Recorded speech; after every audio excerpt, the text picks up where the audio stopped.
था कि, तो पता लग रहा था ऐसे कि भी ट्रेन बंद हो जाएगी, एकदम टोटल लॉकडाउन होने वाला है, ऐसी बातें चल रही थी। तो एकदम दिमाग में ये था कि यार ये जो बंद हो जाएगा तो अपन कैसे काम करेंगे। तो मैंने सबसे पहला एक वीडियो बनाया था यंग स्टार का, जिसको लगभग 16,000 लोग देख चुके हैं। वो उसके ऊपर है ना 16,000 लोगों ने उसके ऊपर मतलब उस वीडियो को देखा है। आप भी उसको एक बार रिवाइज कर लेना उसमें देखने के लिए। उसमें मैंने टर्म्स कंडीशन को डिटेल में मैंने बोला है। ठीक है, आज हम लोग इसको वापस से डिस्कस करते हैं आप लोगों को ईजी होने के लिए। जैसे कि अभी इसका नाम है यंग स्टार, इसका मतलब क्या है, ये किसके लिए अप्लाई होगा? यंग लोगों के लिए। ओके, यंग लोगों का डेफिनेशन क्या है, मतलब हु इज अ यंग।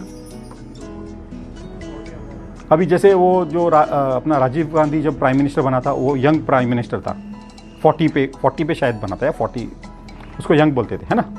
तो ये जो प्लान है, ये यंग स्टार, ये 40 इयर्स तक के लोगों को एंट्री देता है, मतलब एंट्री 40 इयर्स तक। उसके बाद में ये प्लान चालू रहेगा लाइफ टाइम। आ रही है बात समझ में? क्या बोला मैंने, ये एंट्री 40 इयर्स तक मिलेगा। Minimum age entry is 18 years to 40 years. Child यदि फ्लोटर पॉलिसी में आएगा तो वो 90 डेज होना चाहिए, मतलब 3 महीना होना चाहिए उसको। ओके, यदि समझो एक बच्चा है जो 2 महीने का ही हुआ है और उसका हस्बैंड वाइफ और वो बच्चे को लेने का, तो अपन फिलहाल नहीं दे सकेंगे उसको प्लान। ओके, आप एक बात याद रखना कि जो एज होता है ना मेडिक्लेम में, कैलकुलेशन लाइफ इंश्योरेंस से थोड़ा अलग होता है। लाइफ इंश्योरेंस में आप क्या करते हैं, नियर बर्थडे गिनते हैं। तो इस 6 महीने के ऊपर हो गया तो हायर एज लोगे, 6 महीने के नीचे तो लोअर एज लोगे। अपने इसके अंदर मतलब हेल्थ इंश्योरेंस में, मेडिक्लेम के कैलकुलेशन में अपन क्या करते हैं, we take completed years, right. दूसरी बात, आपको एक बात पता है कि भी मेडिक्लेम में है ना, premium is not fixed, it keeps on changing. Premium आगे चेंज हो जाता है एज बैंड के हिसाब से। 5-5 साल का एज बैंड होता है, वो चेंज होता है। अभी कल हम लोगों ने एक पॉलिसी ऑनलाइन किया, वो कस्टमर बोलता है मेरे को यार प्रीमियम बताओ। तो वो एजेंट के साथ में कॉन्फ्रेंस में मैंने उससे बात किया, तो उसका आज यदि पॉलिसी करेगा तो उसको कुछ 6,000 रुपये का प्रीमियम डिफरेंस हो रहा है, क्योंकि आज वो 51 कंप्लीट हो जाएगा। तो बोला तो अभी तो ले ले, इतने दिन से तू बात कर रहा है खाली, तो आज तो ले ले। वो तो अच्छा 6,000 रुपये का फर्क पड़ जाएगा। उसको क्या लगा कि मेरे को अभी 27,000 आ जाएगा आज का प्रीमियम, तो हमेशा उतना ही भरना पड़ेगा। मैं बोला नहीं, अगले साल आपको ज़्यादा प्रीमियम भरना पड़ेगा। तो हम लोगों ने कल शाम को किया, उसने पेमेंट भी कर दिया, ऑनलाइन पॉलिसी इशू हुई। तो यहाँ पर एज जो लेंगे अपन कंप्लीटेड ईयर्स लेते हैं, याद रखा। तो एंट्री मैंने क्या बताया आपको, entry 18 to 40 and child 90 days up to 25 years. अपने यहाँ पर है ना, यदि जो पॉलिसी होती है ना, 2 तरह की होती है। देखो, एक इंडिविजुअल ऑप्शन होता है और एक फ्लोटर ऑप्शन होता है। इंडिविजुअल में होता है एक आदमी को पॉलिसी देते हैं, जैसे कोई लड़का है भाई 21-22 साल का है, उसको सिंगल अलग से पॉलिसी देते हैं। और पूरी फैमिली का लेते हैं, हस्बैंड वाइफ और बच्चे, तो उस पॉलिसी को अपन बोलते हैं फ्लोटर। उसमें पूरी फैमिली का जो कवरेज होता है वो पूरा एक ही कवरेज होता है। तो फ्लोटर पॉलिसी कोई भी होगी अपने पास में, जैसे यंग स्टार है, आरोग्य संजीवनी है, या फैमिली हेल्थ ऑप्टिमा है, कॉम्प्रिहेंसिव है। आप किसी भी फ्लोटर पॉलिसी में child will remain up to 25 years only.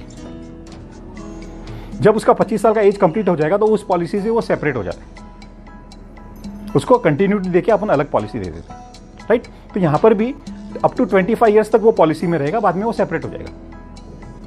Clear, got it ना? आपको समझ में आ गया? एंट्री एज समझ में आ गई और इंडिविजुअल और फ्लोटर का बात आपको समझ में आ गया। हाँ, इस पॉलिसी के अंदर है ना 2 ऑप्शन दिए गए हैं, सिल्वर एंड गोल्ड। पहले हम लोग जो कॉमन फीचर्स है उसकी बात करेंगे और फिर गोल्ड में क्या एक्स्ट्रा है वो बात करेंगे।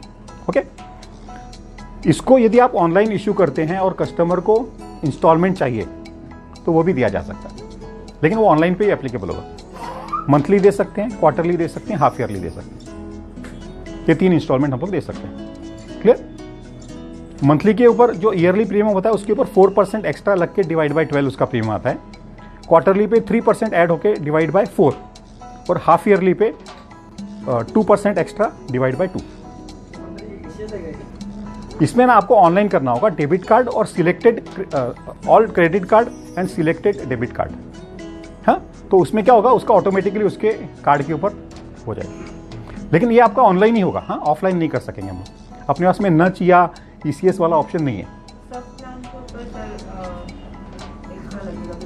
अपने पास में अभी है ना, सारे प्लान में ईएमआई ऑप्शन नहीं है। हमारे पास में यंग स्टार में है, आरोग्य संजीवनी में है, फैमिली हेल्थ ऑप्टिमा में है और रेड कारपेट में। ये 4 प्लान में अपने को अवेलेबल है। ठीक है, आई थिंक है ना एसी उसका ना, ये उसका उस मोड पे तो नहीं है ना, उसको बोलना थोड़ा कूल करेगा ना, क्या क्या? हाँ हाँ, नहीं ये क्योंकि मेरे को लग रहा है ना कूलिंग नहीं हो रहा है ना। अच्छा अच्छा अच्छा, लाइट शायद वापस गया, तो अपने एक फ़ैन चला लेते हैं ना हल्का सा, उसको बोल के ना एक यहाँ ये वाला फ़ैन हल्का सा चला लेते हैं।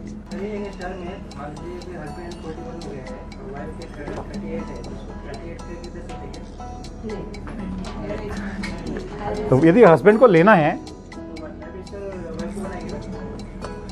लाइफ, देखो फ्लोटर पॉलिसी में हमेशा आपका जो एज लगेगा ना वो हायर एज का ही लगेगा, बराबर है? आगे बात समझ में क्लियर हुआ? इसके अंदर आपको 1 साल का और 2 साल का प्रीमियम मिलता है, भरने के लिए ऑप्शन है। आप मंथली, क्वार्टरली, हाफ ईयरली भर सकते हो, ईयरली 1 साल का भर सकते हो और 2 साल का भी प्रीमियम भर सकते हो। अभी 2-3 दिन पहले इसमें 3 साल का ऑप्शन भी लॉन्च किया आपने। आप जब ये ऑनलाइन करने जाएंगे ना तब आपको 3 साल का भी इसमें प्रीमियम मिलेगा। ईएमआई में 3 साल का दे सकते हैं? ईएमआई देखो मंथली करना है ना तो अपने को 1 ईयर वाले का ही मंथली करके ले सकते हैं ना। हाँ हाँ, 2 साल में तो प्रीमियम में डिस्काउंट होता है, 2 साल में थोड़ा होता है, 3 साल में और ज़्यादा होता है, बराबर है?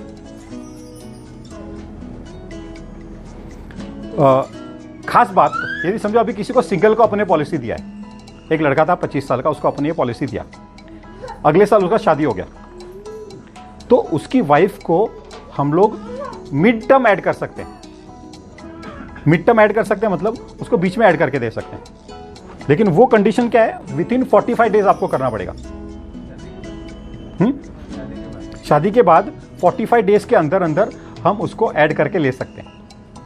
उसको उस साल का जितना डिफरेंस का प्रीमियम भरने को आएगा, राइट, उसको प्रीमियम भरना पड़ेगा, उसका पूरा, हाँ, रिमेनिंग मंथ का उसको प्रीमियम भरना पड़ेगा। और लेकिन यदि आपने 45 डेज के अंदर उसको नहीं ऐड किया ना तो आप 46 डेज पे नहीं कर पाएंगे, फिर नेक्स्ट ईयर रिन्यूअल टाइम होगा। इसी प्रकार यदि बच्चा पैदा हुआ है तो बच्चे को भी आप मिड टर्म में ऐड कर सकते हैं। हाँ, वो 90 डेज के बाद होगा, लेकिन आपको 90 डेज के पहले इन्फॉर्म करना पड़ेगा, एक लेटर देके कि भी मेरा बच्चा हुआ है और मैं इसको ऐड करना चाहता हूँ, तो 90 डेज पे अपन उसको ऐड कर लेंगे। इसका बच्चे का नहीं, 90 डेज बराबर है, मतलब फर्स्ट ईयर में का पॉलिसी लिया है और उसी साल में बच्चा होता है तो नहीं ना। वो जो आपकी कंडीशन है ना, वो कंडीशन अप्लाई होती है फैमिली हेल्थ ऑप्टिमा में।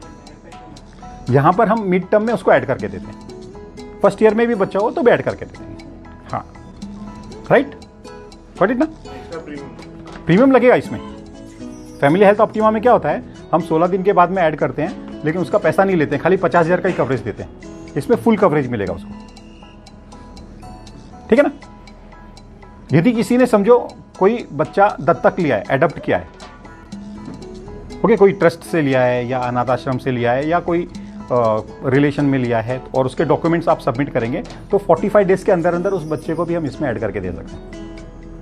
एकदम ये यूनिक फीचर है अपने इस प्लान का। आई बात समझ में? ठीक है ना? कोई दूसरे कंपनी का होगा तो हम लोग उसको पोर्ट भी कर सकते हैं यहाँ पे। हाँ, we can port the policy here, better ना? यहाँ पे आ जाइए, हाँ, इधर से धीरे से आ जाइए। अभी समझो एक जन का 12,000 रुपये का प्रीमियम है, आपने 4% ऐड किया तो कितना हुआ, 480। हाँ, जीएसटी भी लगेगा ना इसका, प्रीमियम जो आएगा उसके ऊपर जीएसटी लगेगा। कैसे भी करो ना, एक ही बात पड़ेगा। आप नेट प्रीमियम पे 4% ऐड करके करो, बाद में जीएसटी ऐड करो तो भी वही बात पड़ने वाला है। हाँ, आ रही है ना बात समझ में आपको? आप इस पॉलिसी को पोर्ट कर सकते हैं, दूसरे कंपनी से इसमें लेके आ सकते हो। कोई दूसरे कंपनी का है, जैसे अभी आपने पोर्टेबिलिटी का डिस्कस किया, यदि आपका उसका 40 ईयर्स के नीचे होता है तो हम इस पॉलिसी में कर सकते हैं। क्लियर? जब कोई व्यक्ति हॉस्पिटलाइज होता है तो इमीडिएटली समझो नहीं हुआ है, उसके पहले उसने कोई डॉक्टर को दिखाया है, उसका दवा लिया है, उसका रिपोर्ट करवाया है, उसको फीस दिया है, उसको बोलते हैं प्री हॉस्पिटलाइजेशन एक्सपेंसेस। हॉस्पिटल में एडमिट, मतलब क्लेम जब आता है ना तब की मैं बात कर रहा हूं, तो हॉस्पिटल में एडमिट होने के पहले का जो खर्चा है, यदि 60 दिन के अंदर अंदर उसने कुछ खर्चा किया हुआ है, जैसे डॉक्टर का फीस, दवाइयाँ, रिपोर्ट्स, तो वो भी अपन इसको रिइंबर्स कर सकते हैं, उसको मतलब कस्टमर को वो क्लेम में दे सकते हैं। ऐसे ही पोस्ट हॉस्पिटलाइजेशन जो होता है, हॉस्पिटल से डिस्चार्ज होने के बाद 90 डेज तक का अपन एक्सपेंसेस उसको दे सकते हैं।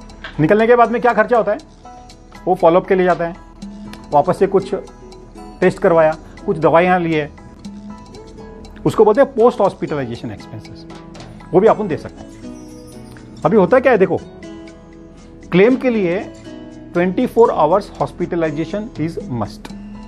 यदि कस्टमर 24 घंटा एडमिट रहा है तो उसका क्लेम एडमिट हो सकता है। यदि वो समझो सुबह 7 बजे हुआ और शाम को 6 बजे छोड़ दिया, 11 घंटा हुआ, तो क्लेम एडमिसिबल नहीं है।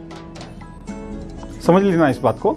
कभी कभी ऐसा भी होता है, सुबह 10 बजे एडमिट किया और अगले दिन डिस्चार्ज कार्ड पे उसको 9 बजे का टाइम लिख के दिया, 23 घंटा हुआ, तो क्लेम नहीं मिलेगा उसको। आ रही है बात समझ में? तो 24 hours hospitalisation is a must for claim.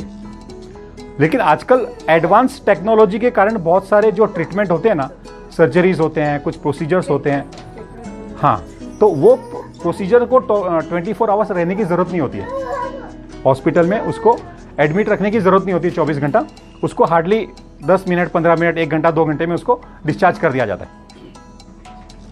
आई बात समझ में? तो जब उसको डिस्चार्ज कर दिया जाता है, ऐसे जो प्रोसीजर होते हैं जहां पर विदाउट 24 आवर्स पेशेंट को सर्जरी या प्रोसीजर करके डिस्चार्ज कर देते हैं, उसको बोलते हैं डे केयर प्रोसीजर। तो डे केयर प्रोसीजर जो होता है, यदि ऐसा कुछ हुआ है तो हम उसको क्लेम देंगे। आई बात समझ में? तो any day care procedure is covered. आई बात समझ में? क्लियर हो गया? डे केयर किसको बोलते हैं, कोई एक्सप्लेन करो। कैटरेक्ट या कोई भी, मतलब हाँ, नहीं हॉस्पिटल में तो जाना पड़ेगा उसको। हाँ, 24 आवर्स एडमिशन नहीं होगा, 24 आवर्स एडमिशन नहीं होगा, तो उसको हम विल पे फॉर दैट। उसका कोई ऐसा लिस्ट नहीं है, पहले 100 प्रोसीजर देते थे, फिर 104 किया। अभी एनी प्रोसीजर जो टेक्नोलॉजिकल एडवांसमेंट के कारण 24 घंटे के अंदर अंदर करके उसको छोड़ दे रहे हैं, तो हम उसको पे करते हैं। आई बात समझ में? क्लियर? बोलना। एक्सीडेंट हो गया, बाइक राइड करते हुए एक्सीडेंट हो गया, गिर गया और उसके पैर में जख्म हो गई, इंजरी हो गई, डॉक्टर ने स्टिचेस करके छोड़ दी, वो केवल सबमिट कर दो, हो जाएगा। वो प्रोसीजर है ना, उसको स्टिचेस का वो प्रोसीजर किया गया। लेकिन क्या होता है, देखो एक बात ध्यान में रखो, आप छोटे मोटे क्लेम के लिए आना, आप उसको वो लेने का नहीं। अब इसका 500, 700, 1000 रुपये का क्लेम हुआ है, 1000 के लिए आप यदि क्लेम डालोगे ना, तो क्या होगा, एक तो उसका नो क्लेम बोनस जा रहा है ना, नो क्लेम बोनस चला गया और आपका इन्वॉल्वमेंट हो गया। 1000 रुपये के लिए आपका कस्टमर के साथ आर्ग्यूमेंट, डिस्कशन, टाइम, इन्वेस्टमेंट, है ना। तो ऐसे छोटे मोटे चीज़ों को नहीं डालना चाहिए। हाँ, भाई 5, 7, 10 हज़ार रुपया है, उसका प्रीमियम से ज़्यादा है तो डालना चाहिए। भाई उसने समझो 15,000 रुपया प्रीमियम दिया और उसका क्लेम 15, 20, 25,000 रुपये का है, लेकिन 15,000 के उसके लिए आप यदि समझो 5, 7 हज़ार रुपये का क्लेम करते तो that is not advisable actually. Okay, कोई भी हॉस्पिटल जो एक्सपेंसेस, हॉस्पिटल के जो एक्सपेंसेस होते हैं ना, वो हॉस्पिटल के एक्सपेंसेस मोस्टली डिपेंड करते हैं रूम रेंट के ऊपर। वो जनरल वार्ड में रह रहा है या ट्विन शेयरिंग ले रहा है या सिंगल रूम ले रहा है, ऐसा। तो डॉक्टर का फीस वगैरह जो होता है ना, वो सारा का सारा डिपेंड करता है कि भाई किस प्रकार का रूम उसने लिया है। तो इसके अंदर हाँ, इसमें वैसे कैपिंग होती है, लेकिन अपन लोगों ने ऑलमोस्ट सारे प्लान्स के अंदर है ना सिंगल रूम कर दिया है। हाँ? अभी इस प्लान के अंदर भी हम उसको सिंगल रूम देते हैं। इसके अंदर जो मैंने ये बता रहा था कि जो सम इंश्योर्ड है ना, यदि आप इंडिविजुअल को दे रहे हो तो 3 लाख का भी दे सकते हैं, लेकिन फ्लोटर में मिनिमम 5 लाख से स्टार्ट हो रहा है। तो 3 लाख वाला भी यदि समझो एडमिट हो रहा है और उसने सिंगल रूम लिया तो भी अपन दे देंगे। इसमें रूम रेंट एलिजिबिलिटी जो है ना, सिंगल स्टैंडर्ड एसी रूम की है। अब ये ध्यान रखना, वो उसके पास सिंगल स्टैंडर्ड एसी रूम है और डिलक्स रूम है, सुपर डिलक्स है, और वो बड़ा सिंगल के नाम पे वो सुपर डिलक्स ले लेगा, डिलक्स ले लेगा, तो अपन नहीं देंगे उसको सिंगल रूम का चार्ज देंगे, सिंगल स्टैंडर्ड एसी रूम। यदि किसी हॉस्पिटल में, अब बात को ध्यान देना, इंपॉर्टेंट बात है। देखो ये आपने डेफिनेशन दिया, single standard AC room. Single standard AC room किसको बोलते हैं? यदि एक रूम है पेशेंट का, सिंगल एक ही पेशेंट उसमें रहेगा, उसके अंदर पेशेंट का बेड है, उसके लिए टीवी लगाया हुआ है, अटैच्ड टॉयलेट है, एसी है और उसके अटेंडेंट के लिए एक सोफा है, इसको सिंगल स्टैंडर्ड एसी रूम बोलते हैं। बहुत सारे जो नर्सिंग होम या कुछ हॉस्पिटल होते हैं ना, उनके पास में ट्विन शेयरिंग है, ट्विन शेयरिंग रूम, लेकिन उसके बाद में वो लोग बोल रहे हैं डीलक्स। तो वो जो डीलक्स है वो actually single standard AC room होता है, तो उन्होंने उसका नाम डीलक्स दिया है, तो अपन उसको दे देते हैं। आई बात समझ में? गॉट इट ना? तो single standard AC room is plan में आपको मिलता है। ये आप हाईलाइट करो कि भी सर आपको इसमें सिंगल स्टैंडर्ड एसी रूम मिलता है। कस्टमर को सिंगल एसी रूम क्यों लेना चाहिए बताओ? भी क्यों उसको लेना चाहिए? वो अपने लेगा अपने बजट के हिसाब से ही, वो भले ही वहाँ पे जाके वो ट्विन शेयरिंग लेगा या जनरल वार्ड लेगा या जो भी लेगा, लेकिन अपन उसको बोल सकते हैं कि आप सिंगल रूम ले सकते हो। क्यों लेना चाहिए सिंगल रूम उसको? हाँ, उसको प्राइवेसी मिलती है, उसको डिस्टर्बेंस नहीं होता, ट्रीटमेंट अच्छा होता है, डॉक्टर भी ध्यान देता है, नर्सेज वगैरह भी ध्यान देती है ना, तो उसका फील गुड फैक्टर रहता है, और फील गुड होने से, हैप्पी मूड होने से उसका रिकवरी फास्ट होता है। ऐसे ही यदि समझो उसको आईसीयू में एडमिट किया गया, आईसीयू में एडमिट किया है, तो जो आईसीयू का एक्चुअल पर डे का जो होगा चार्ज, वो उसको पे किया जाएगा, उसमें कोई कैपिंग नहीं है। आई बात समझ में? आईसीयू का देयर इज नो कैपिंग, आप ये देख रहे हैं ना, ICU there is no capping. Doctor की फीस होती है, मेडिसिन बिल्स होते हैं, पैथोलॉजी का होता है, जो भी एक्सपेंसेस होते हैं वो अपन इसमें पे करते हैं। क्लियर? गॉट इट ना? इसमें एक एडिशनल बेनिफिट कैसे है, इसको बोलते हैं helmet benefit in case of road accident. Vishal क्या हुआ?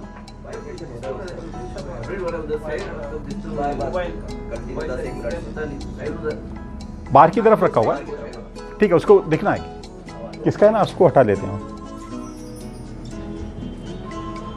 ठीक है, एक ये हेलमेट बेनिफिट इसमें दिया गया है। ये पॉलिसी आपको 1 करोड़ रुपए तक की मिलती है। यदि समझो कोई कस्टमर पॉलिसी लेना चाहता है 1 करोड़ का, यंग एज में है, तो विद टैक्स 18,000 रुपए में उसको 1 करोड़ का पॉलिसी मिलता है। जो यदि समझो कोई इनकम टैक्स बेनिफिट के हिसाब से किसी को देना है, इनकम टैक्स में कितना बेनिफिट मिलता है? हाँ, 25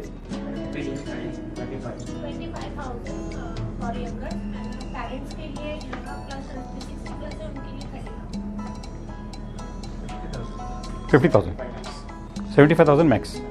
मतलब एक समझो उसने, ऐसे नहीं, सब चीज़ मिक्स मत करो।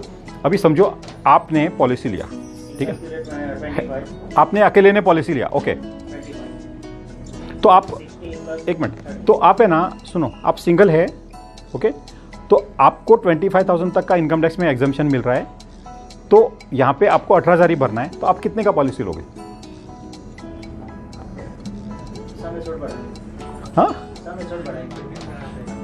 नहीं, सीधी सी बात है, जब आपको इनकम टैक्स बेनिफिट लेना है, 25,000 रुपए का आपको इनकम टैक्स बेनिफिट मिल रहा है, और हाँ, आप 18,000 रुपए का पूरा प्रीमियम भरो और 1 करोड़ का पॉलिसी लो। आई ना बात समझ में? अच्छा, 30,000 किसको मिलता है इनकम टैक्स बेनिफिट? यदि आप अपने पेरेंट्स के लिए भर रहे हो और उनके आपके पेरेंट्स 60 के ऊपर हैं, तो आपको 5,000 रुपये एडिशनल और मिल सकता है। यदि 60 के ऊपर का व्यक्ति कोई खुद के लिए, अपने फैमिली के लिए भर रहा है, तो वो 30,000 का ले सकता है ना, और उसके बाद 80 DDD का अपने को कोई वो मैटर नहीं है। आई ना बात समझ में? तो 50,000 आपने बोला ना, 50,000, तो खुद की फैमिली के लिए और पेरेंट्स का मिलके उसको 50,000 मिलता है। 55,000। ये थोड़ा सा ध्यान में रखना इसको, आपको आगे बात समझ में।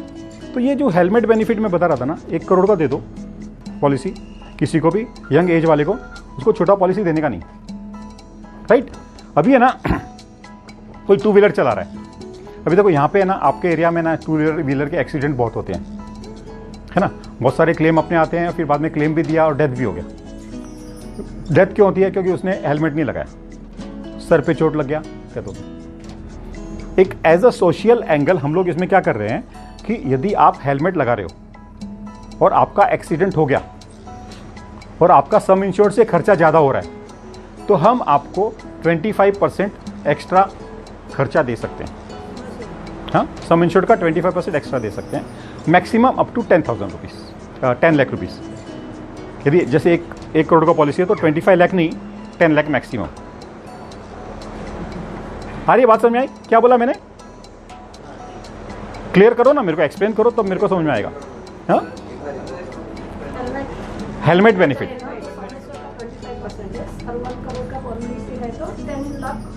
हाँ, ये कंडीशन अप्लाई कब होती है? जब 2 व्हीलर चलाते वक्त एक्सीडेंट हुआ है। हाँ, वो 4 व्हीलर में एक्सीडेंट तो लगाएगा ही नहीं, हेलमेट तो लगाएगा नहीं। एक दिन क्या हुआ, इसका फ़ोन आया, बोलता किधर हो? मैं बोला अभी मैं ऑफिस से निकलने वाला हूँ। तो बोलता मेरा ऑफिस में हेलमेट छूट गया है तो आप लेके आना। तो मैंने ऐसे हाथ में डाल लिया और ऐसे बैग लगा लिया, वो जैसे कोई रेसर लोग होते हैं ना, और इस हाथ में मेरा गाड़ी का चाबी, और मैं गाड़ी के इधर आया तो जो हमारे वॉचमैन, जो बिल्डिंग के सिक्योरिटी वाले सब उधर ही खड़े थे। सर, आज आप बाइक लगा के कार चलाने वाले हो? हाँ, बाइक लगा के मतलब ये हेलमेट लगा के कार चलाने वाले हो क्या? तो हेलमेट का इस्तेमाल कार में नहीं होता है, खाली बाइक पे होता है। कार एक्सीडेंट के लिए ये बेनिफिट नहीं है। हाँ, क्योंकि कार में है ना वो होता है क्या, बैग, एयर बैग्स होती है, वो बिल्ट इन है। लोग हेलमेट लगाते नहीं है, इसके लिए उनको प्रोत्साहित करने के लिए ये बेनिफिट दिया गया कि यदि आपने हेलमेट लगा रहे हो और इनकेस यदि आपका समझो एक्सीडेंट हो जाता तो हम लोग आपका केयर करेंगे, इसलिए आप मेहरबानी करके हेलमेट लगाइए। बराबर है ना? नहीं, लोडिंग नहीं होता है इसके अंदर, लोडिंग नहीं होता है। अभी और आपको मैं बेनिफिट बताने जा रहा हूं। नो क्लेम बोनस है ना, नो क्लेम बोनस तो आपको पता ही है। कब मिलता है नो क्लेम बोनस? हाँ, मतलब यदि आपने पॉलिसी लिया और क्लेम नहीं किया तो अगले साल हम आपको एज अ इंसेंटिव आपको देते हैं कि आपका पॉलिसी का जो कवरेज है उसको नो क्लेम बोनस के रूप में बढ़ा के देते हैं। आपका 1 लाख रुपया, ये समझो 10 लाख रुपया है तो आपको उसके ऊपर 20% नो क्लेम बोनस करके ऐड होगा। यानी आपका जो कवरेज 10 लाख का है तो अगले साल आपका कवरेज 12 लाख तक का मिल सकता है। ठीक है, ये वाला देख रहे हैं ना चार्ट आप, first year, second year, third year, 20 बढ़ते जाएगा और 5 साल में जो सम इंश्योर्ड है वो डबल भी हो जाता है। आई बात समझ में? That is called as no claim bonus. ये एक एक्स्ट्रा इंसेंटिव है कस्टमर के लिए। 5 साल में 1 ईयर का सीधा 2 ईयर। यस, हाँ, इसमें आपको जो रोड एम्बुलेंस का खर्चा होता है वो एक्चुअल देते हैं। अभी रोड एम्बुलेंस का देखो, आदमी यदि ठीक है और उसको वो अपने खुद के गाड़ी से या रिक्शा से या ऐसे जा सकता है और उसको तुम एम्बुलेंस में लेके जाएगा तो इट इज़ नॉट पेएबल। याद रखना, उसकी कंडीशन ऐसी होनी चाहिए कि उसको एम्बुलेंस में लेके जाना है। हाँ, नहीं तो आपने बता दिया एक्चुअल तो बोलता ठीक है, मैं तो घर से 2 किलोमीटर पे ही जाना है यहाँ से ये तुंगा वाले पे, तो मैं एम्बुलेंस मंगा के जाऊँगा, 2,000 रुपया दे दूंगा। ऐसा नहीं मिलेगा। तो वहाँ पे कंडीशन उसका क्रिटिकल होना चाहिए, एम्बुलेंस की आवश्यकता होना चाहिए। इसमें एक्चुअल दे रहे हैं, आने के टाइम में भी उसका कंडीशन ऐसा है कि डॉक्टर बोल रहा है कि आपको एम्बुलेंस में लेके जाना होगा तो विल पे। अदरवाइज रिकवरी हो जाता है, ठीक हो जाता है तो उसको एम्बुलेंस की रिटर्न टाइम में जरूरत नहीं होती है। कितना टाइम होता है, कितने बार एम्बुलेंस दे? अब इसमें लिखा है एक्चुअल, तो आदमी जितनी बार बीमार पड़ा उतना दे सकते हैं अपन, लेकिन हम दुआ करेंगे आदमी बार बार बीमार न पड़े, हॉस्पिटल में जाने की जरूरत नहीं पड़े, क्योंकि 1 बार 2 बार 3 बार 4 बार 5 बार चला गया तो शायद वापस ही नहीं आएगा। है ना? तो आई ना वास्तव में इसमें एम्बुलेंस का, रोड एम्बुलेंस इज एक्चुअल। आप यहां पे देखिएगा ऑटो रिस्टोरेशन 100%। रिस्टोरेशन पता है किसी को? हैदर साहब, क्या होता है restoration? After adjust of basic policy total sum adjust हो गया तो ऑटोमेटिक वो रिस्टोर होता है। मतलब यदि है ना उसका पॉलिसी का कवरेज खत्म हो गया है तो हम उसको रिस्टोर करके देते हैं amount equal to sum insured 100%। Okay, this is called as restoration. वो अलग अलग पॉलिसी में अलग अलग रूप में दिया जाता है, किसी में सेम पर्सन सेम डिसीज को नहीं देते हैं, किसी में देते हैं, इस प्रकार से होता है। यहाँ पर है ना रिस्टोरेशन बेनिफिट थोड़ा सा अलग तरीके से आपने दिया है। रिस्टोरेशन यहाँ पर यदि पार्ट क्लेम हो गया है तो भी देंगे।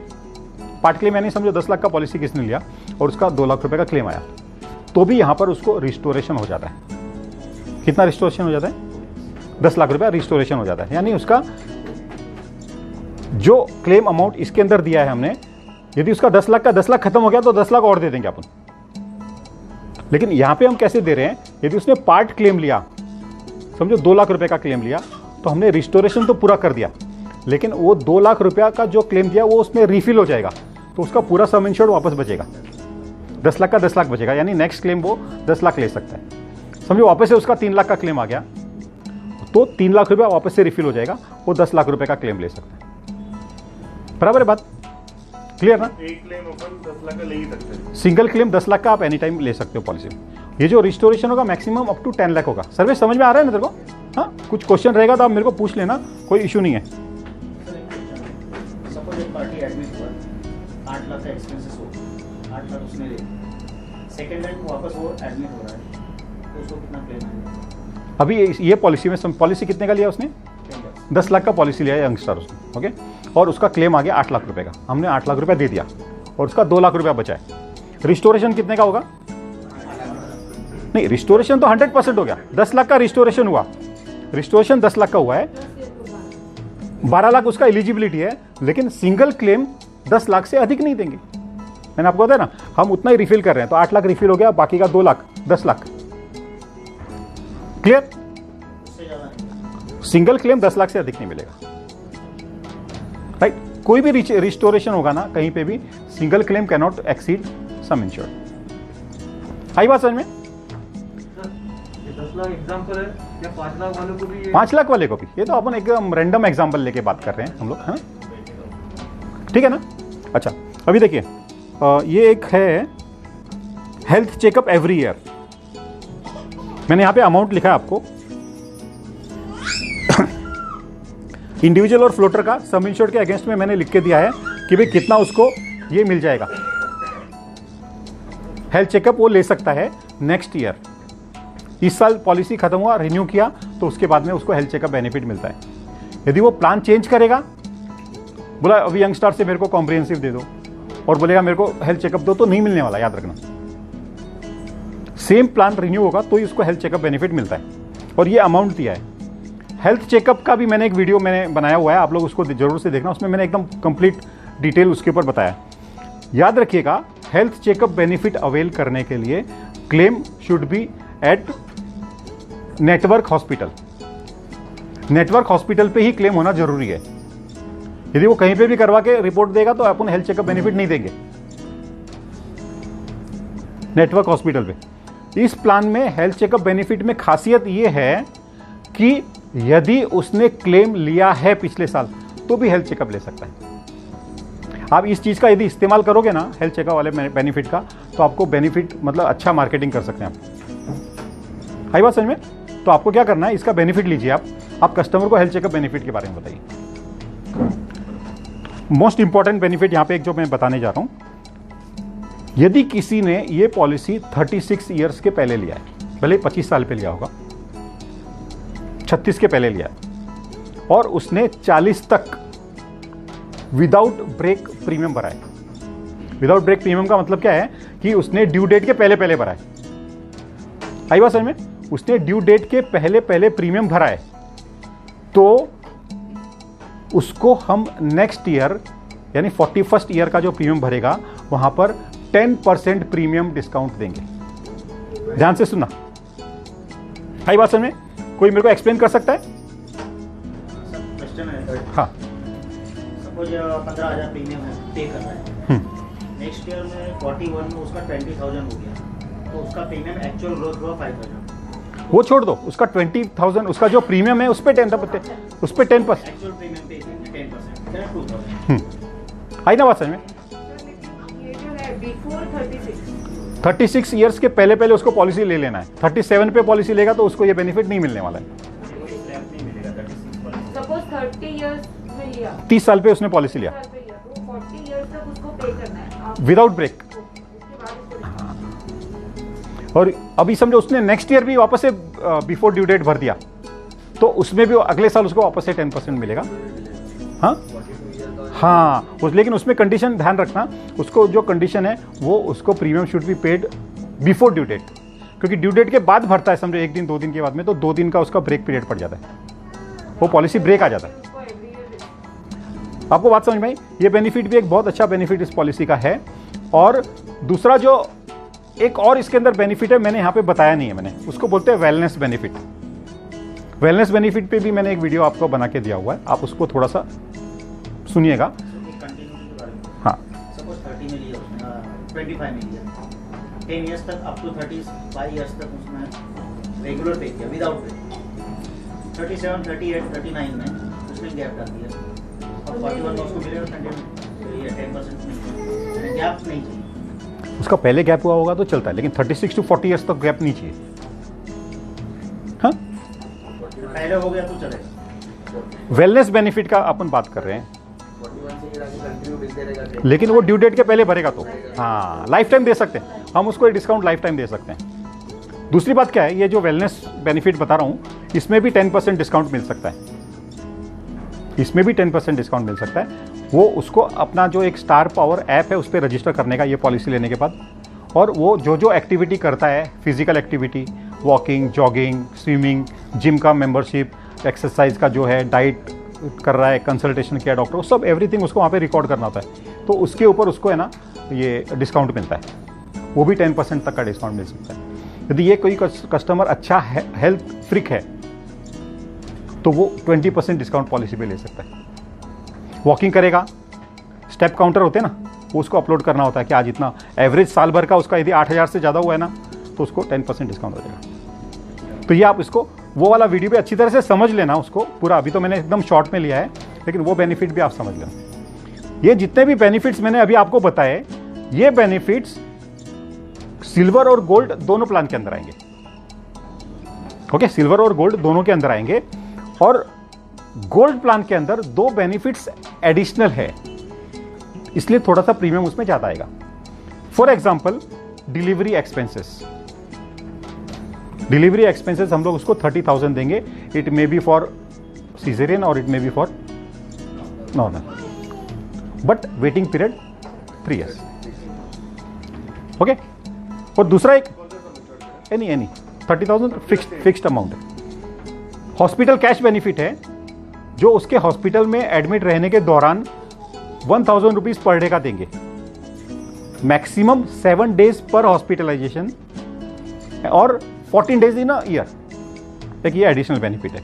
ये 2 बेनिफिट है ना, आपको यहां पर एक्स्ट्रा मिलते हैं।